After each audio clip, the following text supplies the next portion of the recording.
notice it. The tragedy of Nigeria began in 1986 when we did the structural adjustment program. When we were persuaded to devalue our currency every week for 32 years. When I went to school, and many of you are here, the naira was $1.50. The naira was almost £1 sterling.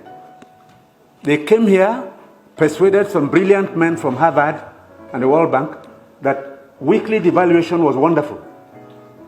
32 years of devaluing your currency until we hit 527.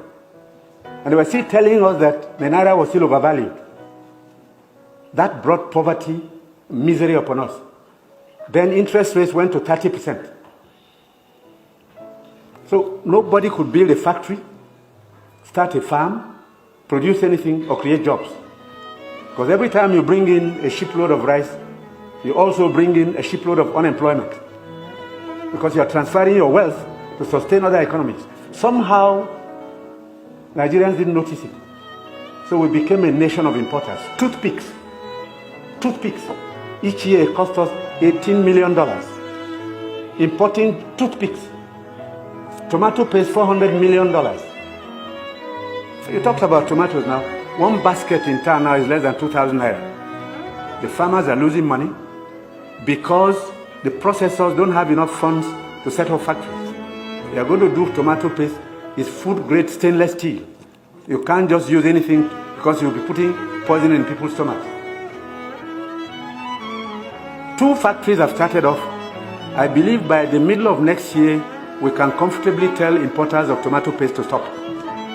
But when you do, you make enemies. Even the rice we're trying to reduce, we have enemies, heavy enemies, people who can kill if they have a chance, because you're spoiling their business. And let nobody take it lightly. These guys have seized this country's economy, they've taken us hostage, and they have no intention of giving up. Because this is a huge market, a very sweet market, and they have taken control. And I'm saying it because I have been in this business for 41 years and I can tell you some history. Abdullahi Adamu is here.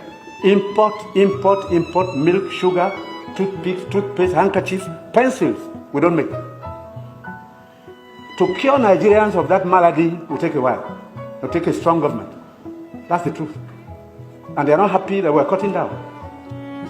When we cut down, they lose money there. So you see all sorts of publications. We're telling lies. We're not growing rice. We're trying to demoralize the local farmers and make sure that the economy fails.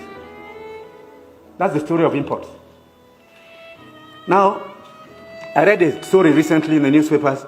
The French ambassador, the champagne ambassador in Nigeria, gave an article to The Guardian.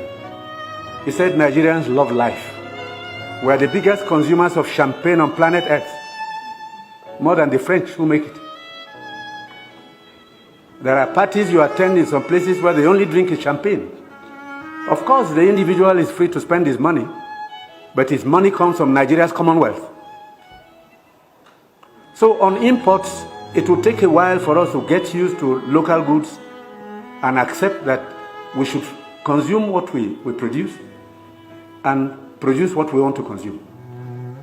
So I take your point. We have to take stern measures to cut down on imports because these young boys and girls who have no jobs today are not going to allow us to carry on enjoying life at their expense.